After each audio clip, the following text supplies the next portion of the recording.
because that's what Plaid Cymru are all about, making people's lives more difficult.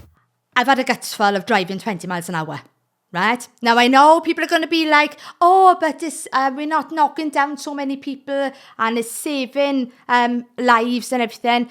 No, it is not. The most people who get knocked down is because they've got their phones in their hands and they walk across the road. It's not because of speed.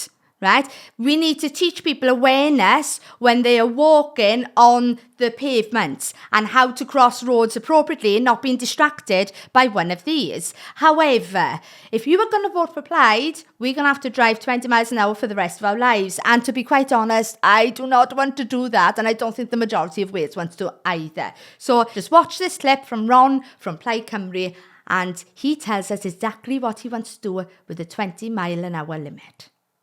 Big supporter of having a lower speed limit as we have now in town and village centres. The way government rolled this out was terrible though, and it left us with some places where 20 miles per hour doesn't make sense. And Plaid Cymru's position has been to, well, sort them out. At the end of the day, this is a road safety measure that appears to be working.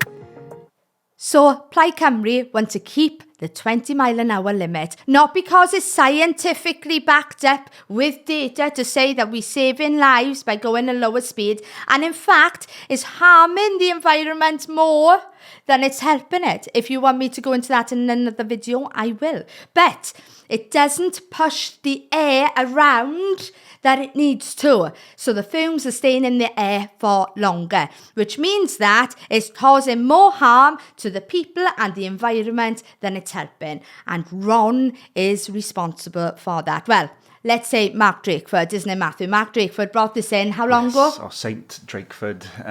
Saint Drakeford. It was a September 23? Yeah. It's not big, but yeah. It's something like that. It's a few years ago. Yeah. It's been a while. And it's a nightmare. It's an utter nightmare. And to be honest, does anybody actually stick to 20? Because my car will not adhere to 20 miles an hour without it going, to me. Yeah. Well, to be honest, not a huge amount has changed. No. I don't see many drivers really. If you get stuck behind one, it's usually like, oh, they're doing 20. Yes. It's the exception rather than the norm. Right. I mean, we always drive at 20 miles. We always adhere to it because it's breaking the law if you don't, okay? So, folks, always keep the law. But this is ridiculous. It needs to change. But if you're going to vote for Plaid Cymru, this isn't going to change. In fact, they're going to put more red tape in our way and our lives are going to be harder, not easier, because that's what Plaid Cymru are all about, making people's lives more difficult. So don't look to the left, don't look to the right, look up Wales.